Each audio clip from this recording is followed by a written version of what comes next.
আমাদের বাড়ির মধ্যে আমাদের যে বেডরুম হয়, সেই বেডরুমে এমন কিছু জিনিসপত্র আমরা রেখে দিই যেই কারণে আমাদের বিভিন্ন গ্রহ খারাপ হয়ে যায়, যেই কারণে আমাদের ম্যারেজ লাইফেও ডিস্টার্ব এনে দেয়। সেটা কিভাবে? যেরকম বেডরুমের ভেতরে আমরা আয়নাকে এমনভাবে সেট করে রাখি যেটাতে আমার বেডকে দেখা যায়, এটাতে কিন্তু রাহু খারাপ হয়ে যায়, যেই কারণে আমাদের ম্যারেজ লাইফে অনেক সময় ডিস্টার্ব এনে দেয়।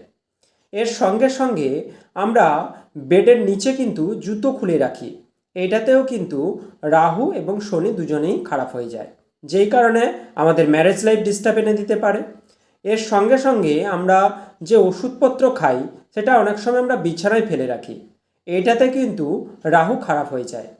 এর সঙ্গে সঙ্গে আপনারা অনেক সময় ফুলদানিতে ফুল রেখে দিয়েছেন, সেইটা শুকিয়ে গেছে, সেইটা চেঞ্জ করেননি, সেটা থেকে গেছে, দীর্ঘদিন ধরে এই শুকনো ফুল আপনার বেডরুমের ভেতরে রয়েছে, এটাতে কিন্তু শুক্র গ্রহ খারাপ হয়ে যায়, যেই কারণে আমাদের ম্যারেজ লাইফে অনেক রকম সমস্যা নিয়ে আসে।